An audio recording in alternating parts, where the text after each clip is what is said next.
Okay, we are in the midst of qualifier season, and we thought it would be useful to talk about how to structure a coaching relationship during these stressful qualifiers, right? That having to submit scores to some global leaderboard to potentially move on to the next stage of a competition, whether that's the priority events like the CrossFit Games Open or the quarterfinals or whatever, or something like a Wadapalooza or anything else that people might be trying to qualify for. That's a relatively unpleasant experience both for athletes and for coaches, right? That athletes, we talked about this in the past, struggle with the comparisons that come up during this, especially in the online qualifier structure. You have this like opportunity to redo things, which kind of makes things a little strange because you're like, oh man, if I only had done X, Y, Z, I could have done A, B, C. So let me like make sure I do this again when I retry this workout for the third time. And then for coaches as well, right? You want to be supportive of athletes. You want to sort of help them navigate these like emotional trials and tribulations of being part of this global leaderboard. But simultaneously, you as a coach, you sort of have to maintain like enough distance where you're not just like feeding into all of the athletes' bad behaviors and like negative psychological tendencies. And then also, you potentially are working with multiple athletes at once. Two of us here are gym owners, so you have like other things that are a priority, like just making sure your business is working properly. People have like all kinds of other stuff that needs to be taken care of during this time where there's all of a sudden this like weekly stressful deadline, a lot of emotion, a lot of communication. And part of it is just kind of like, this is the sport. We have to deal with it. But there are some things that we can maybe do to make this go better for athletes who we work with, right? To sort of help them navigate these challenges. Then also as coaches to avoid this sort of just like constant communication, like emotional swings, burnout feeling that I'm pretty sure all of us have experienced at least once during the Open or one of these other qualification stages. So, Luke, I know you had some thoughts about how you structure this with the folks who you coach. What do you think? What's the deal? Yeah, so I think you obviously need to create some boundaries and some systems for yourself personally. I also think it gives people it pushes them into behaving and doing things in a certain way as well, where you can you like as you said, Todd, you can set that up so people are not you're not feeding into their sort of negative behaviors or the unhelpful behaviors, we could say, during the competition. So setting up, for example, like a schedule of like, okay, I'm going to be reviewing videos on this day. And obviously people they need help when they need help. And you sort of need an area of flexibility like that. And during the Open and quarterfinals, I'm most likely going to be, responding to messages and watching a video of someone's workout or something like that, outside of my usual like working hours. But generally speaking, I try to sort of set things up so that people they sort of know what to expect and stuff like that. The planning beforehand sort of goes into, okay, you speak to each individual that you're working with, you sort of see what it is that they need help on. If you're coaching people, you're going to understand what it is that they want. Some people want warm-ups, some people want to have strategies and things like that. And one of the things I say to people is that I will send out like a generic, hey, this is how you should approach this workout. These are my thoughts. Maybe I'll put together like a video going over the workout, going over some notes that I've written, and I'll link that into the note and I'll send that out to everyone. Now, luckily, with the workouts being, I think they get released on like for the Open, they get released on like Thursday at a little bit more of a reasonable time. So for people who are not in the US, or like in Europe, we can sort of do that on the Thursday night now or the Thursday evening, and then we can send that out so people have that for their attempts on Fridays and Saturdays and all of that type of thing. I'll usually follow up during the middle of like the workout period in the Open, where I'll sort of share like, hey, I've seen the workout done a couple of times, back in the day when I used to do them myself, and I'll give sort of my thoughts based off of that, and based off of those experiences. Maybe I see a few things on the internet which I think are fairly helpful. And yeah, like with the reviews, video reviews and stuff like that, I'm fairly upfront and I'll say like, hey, I'm going to be doing it at this time. So make it a priority. If you want me to have a look at your videos and check over things and stuff like that, it has to be done by sort of this time. And usually for me, that's going to be on on a Sunday. I will do that, and then that way it usually gives me a bit of time to send out some feedback before Monday reattempts for sort of the open people. And what was the other thing I was going to? So, Luke, is that how you set it up? You try to do get people to have their first attempt videos in. You give feedback on Sunday with the assumption that most people are going to redo on Monday. Is that how you structure it? Yeah, so I try to like chunk things up as much as I can in terms of like, okay, I'm going to do it all at this time, and try to essentially just like batch everything together rather than sporadically sort of going over it. I remember when I was actually doing the open and I was taking it fairly seriously, like I really struggled because I was going through it and I was focusing on it a lot. Um, and usually, when I was working at a gym, I know that you may be running some like affiliate event or something like that, and then you've got all these videos to work on. But now that I'm just doing remote coaching, yeah, I've started to sort of batch it up a lot more, and I've found that to be really helpful. Um, but yeah, that's during the open, and then obviously I try to like touch base with people. Some people they start to like reduce the amount that they communicate, during competition for whatever reason. Some people all of a sudden they come out of the woodwork and they start sending you messages where you haven't heard from them for the previous 12 months. So it's like, okay, you sort of see some changes in behavior, and I want to make sure that I'm available, but at the same time, this is over the weekend, and sometimes you don't necessarily want to be just staring at leaderboards and looking at videos and counting burpees and all this type of thing. But I also think that the preparation for it is huge. You got to make sure that people understand what's going to be happening and how it's going to go, uh, and the training leading into it. If people need a video workouts, they're practicing that already. They know exactly what they need to do. They have a YouTube account. They know how to upload a video onto YouTube. All of those types of things. And then I would say, in my experience over quarterfinals, it's a little bit more okay. You're sort of on your own because this is really on a time crunch. And if I'm not there with you in person, like especially if someone is not, if someone doesn't necessarily send too many messages, or maybe they don't have like a work situation where they're in front of a computer or whatever it is, maybe they're coaching, and in those situations it can be a little bit difficult because you've got to do a certain workout by a certain time, and every day you've got some you got the deadlines to upload your scores, and that type of stuff. So it can be it can be a little bit more challenging. But I'd say that those individuals who are sort of making it to that point, especially if they're trying to make a really good go for it, they sort of know what to do, and they know they don't necessarily need a ton of support through that. I would usually say that like the people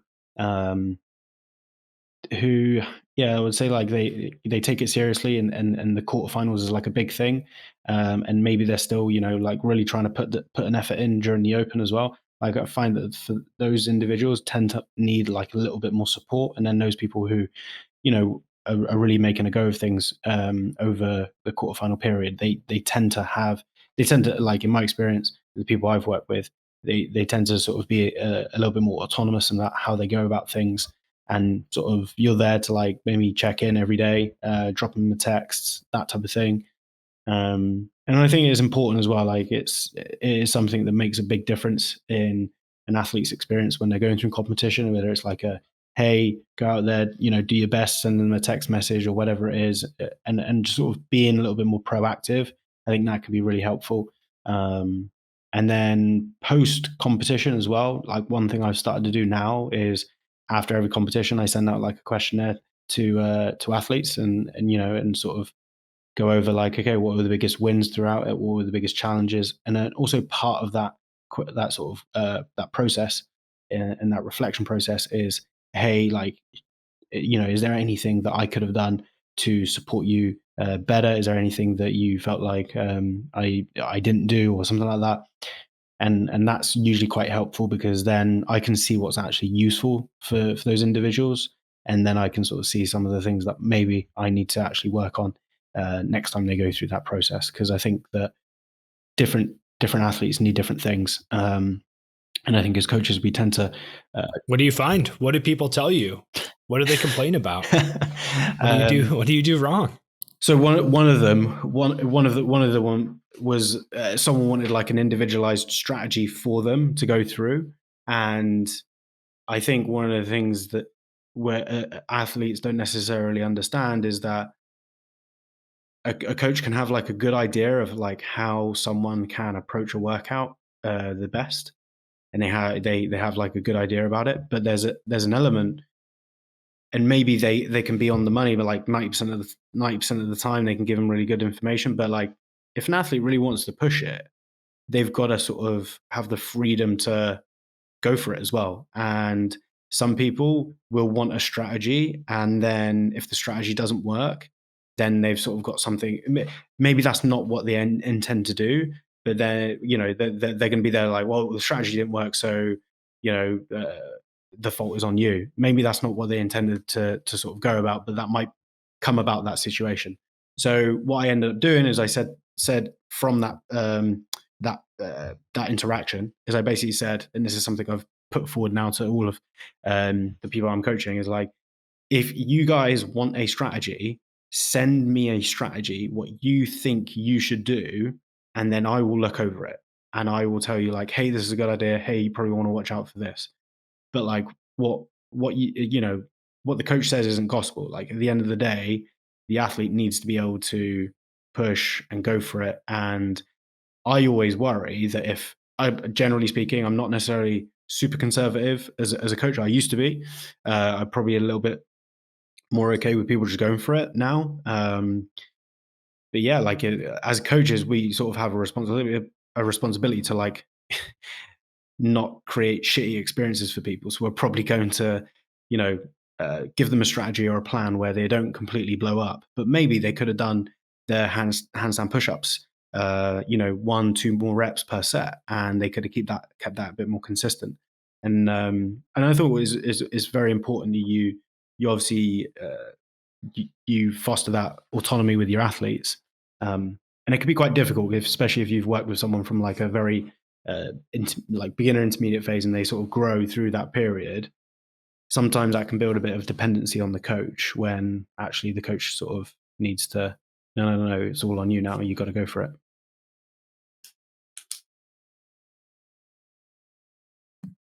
I think one thing that you touched on there, Luke, about warm-ups, I find that's often a big thing for people, to one, make sure they're prepared for the workout, but two, to also give them that structure that allows them to kind of not panic about a workout. Because, we've all worked with people that have that tendency in a live competition or an online one where they like get that real strong anxiety right before the workout starts. And I know for some people, if I write them a specific warm-up and it's kind of like detailed in timing as well. So it'd be like, okay, 0 minutes to 5 minutes, you're going to be on the bike. At 6 minutes, you're going to do X, Y, Z, and then at 20 minutes is when the workout starts. And have this kind of detailed timeline for them. It helps just keep anxiety in check a little bit more because the structure is just kind of moving them through. They don't have to think about it. They're not thinking about workout strategy. They're just thinking about, okay, in 2 minutes, I have to be doing this. In 5 minutes, I have to be doing this. And it just kind of leads them into the workout a little bit. So by the time the workout starts, they haven't had a chance to really think about it. And they haven't had a chance to panic about what's going to happen. So that's probably the most useful thing I've found for people in that kind of panicking thing is that warm-up phase, and really structuring that out for people.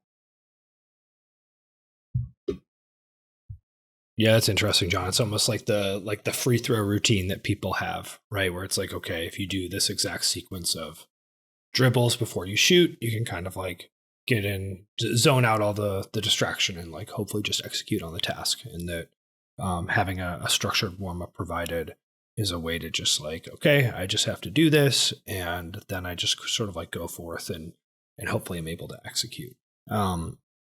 I guess, Luke, I thought what you were saying about the strategy stuff was very insightful and interesting, right? It's like, okay, you want a strategy which is reasonable, but I'm going to sort of like flip the assignment and put it back on you, which I completely agree about it being challenging to give someone a specific strategy because like you just don't know.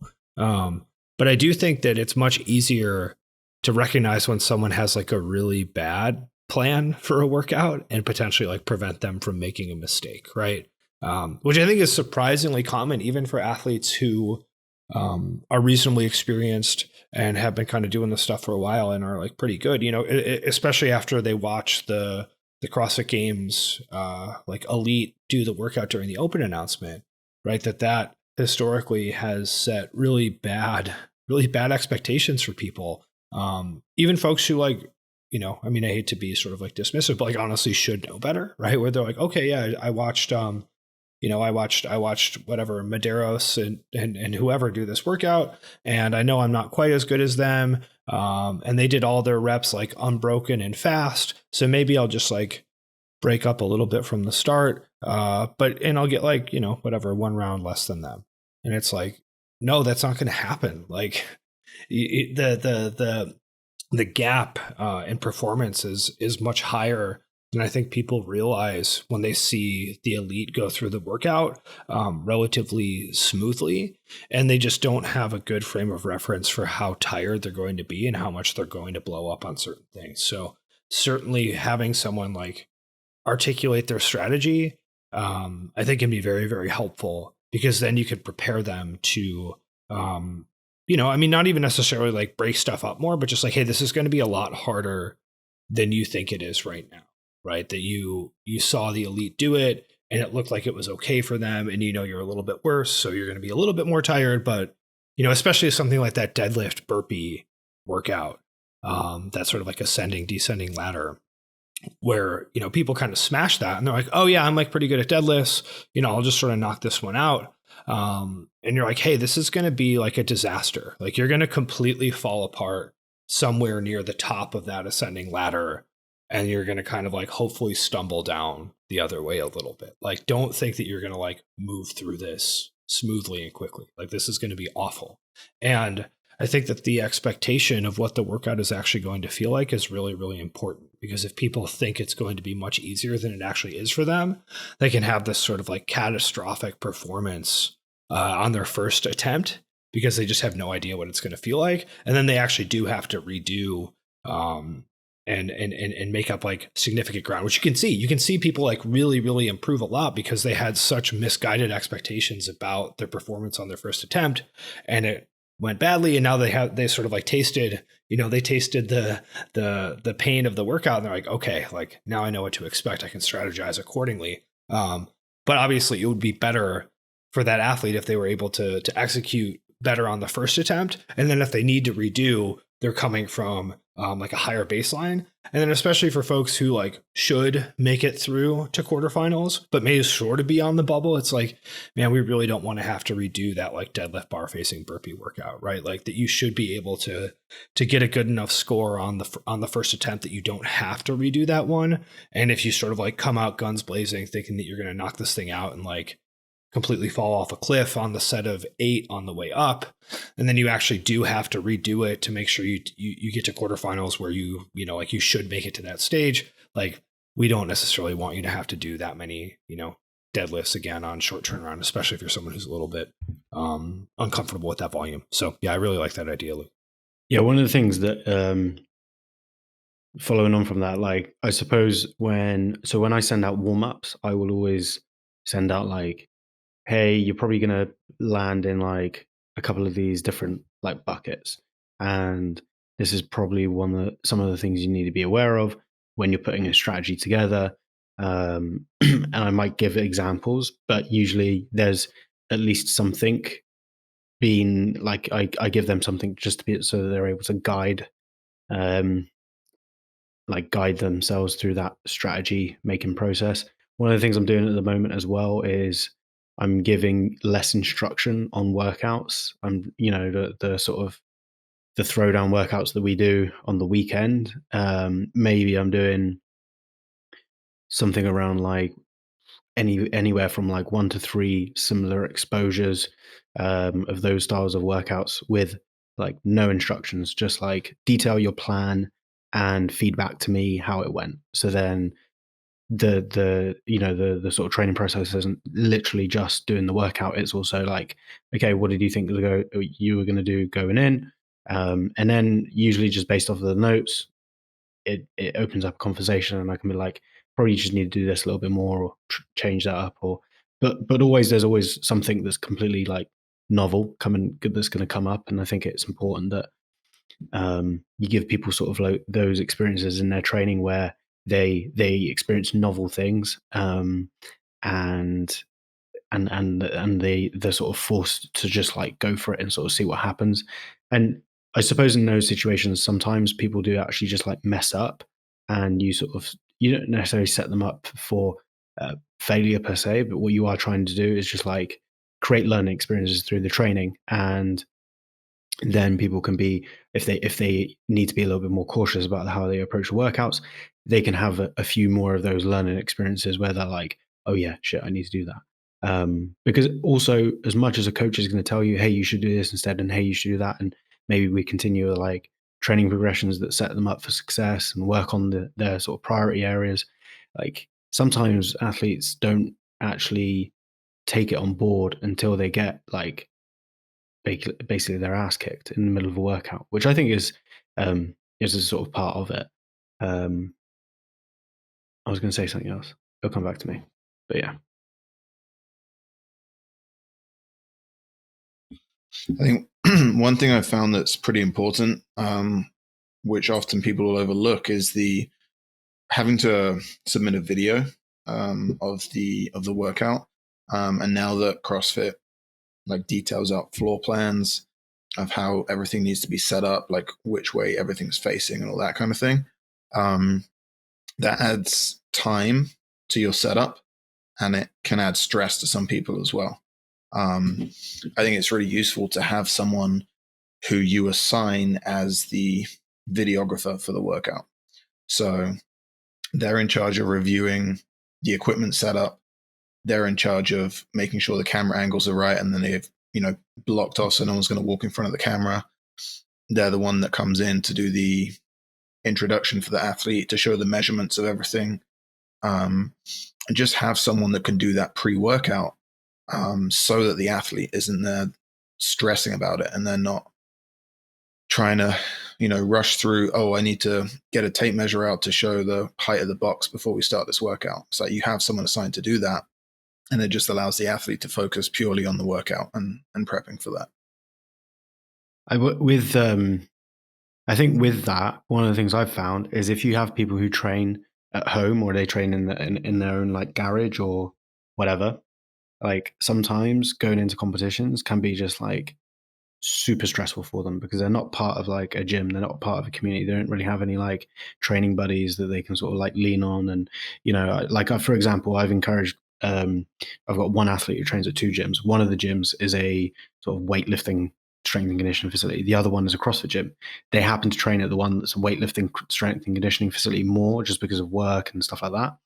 Anyway, and I was just sort of saying like, hey, you need to go to the CrossFit gym more in the next coming weeks. You need to get chummy with people who are most likely to qualify for quarterfinals, and you need to basically try to like get someone who is going to help you with the video, help you with the judging. They were worried about, oh, but the gym owner is only going to be opening up at a certain time, I'm not going to have control of that. And I'm like, well, you coach there for like a couple of hours a week, so you got keys to the place. Just set it up with someone else who's doing the competition with you, so that you guys can start the workout as early as you can, have as much rest as you need to, and then get back in and do it. And so I think that's one of the things that is like, I think a lot of people there's obviously a whole host of other things that you sort of benefit from, but when you're training at a facility, especially one that is doing CrossFit, but you find that some of these people, they train by themselves all the time, and then it comes to the competition time, and that logistics is very stressful. But then also the logistics of, not the logistics, but like seeing other people do the workout, and not necessarily like, and sometimes getting beaten, or seeing other people doing well and having like misaligned like expectations, like that can be super jarring. And I think especially in a workout like in a competition like quarterfinals, where you just sort of got like 4 days of chaos and you just got to get into it. 4 days, 3 days. Those are 4 days, right? But yeah, so I think that's super important.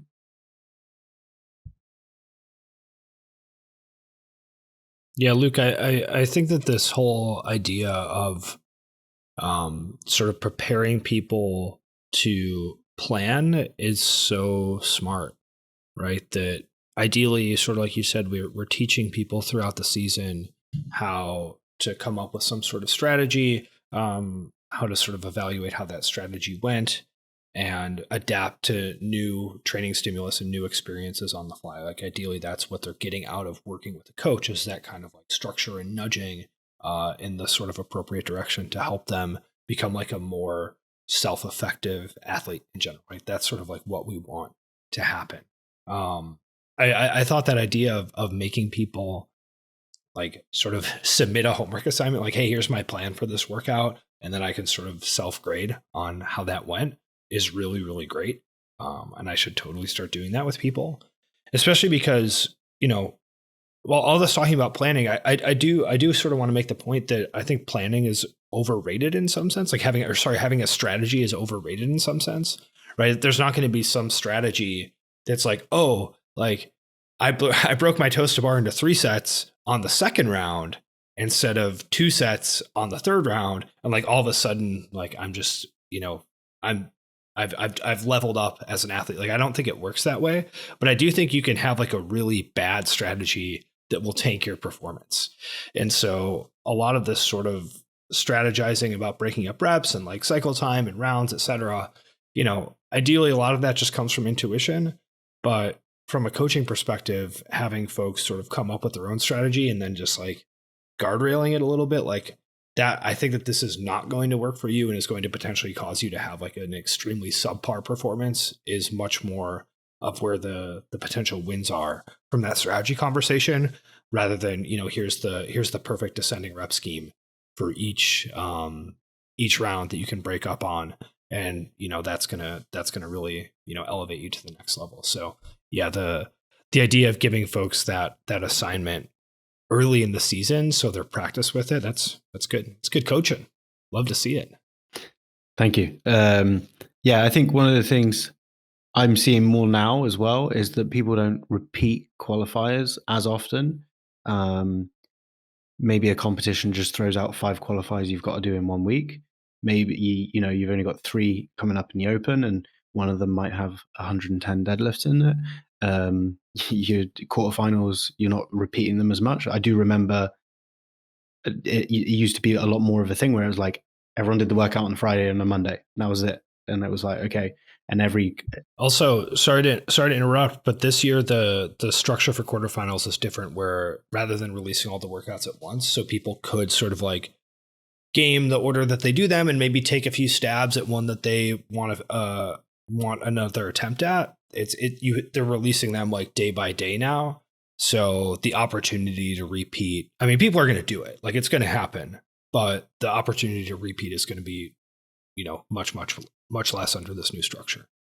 Yeah, which I think is a good way. Is the sport is moving in a good direction, because I do think that feeling a workout out and figuring it out and all of that type of stuff, especially like in the earlier days when there was so much more like new stuff coming through, like every year, new structures and all this type of thing, new combinations. I think that like feeling it out led to people not necessarily putting a strategy together, either doing the old Kalipa strategy or something like that.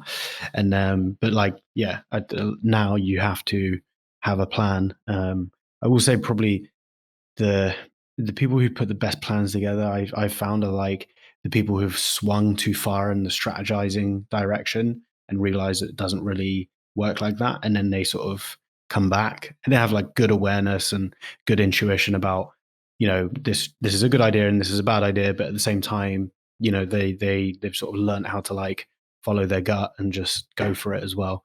And I think that a lot of training is about actually just sort of like setting people up for those experiences so that they can actually they can do it when it comes to the competition.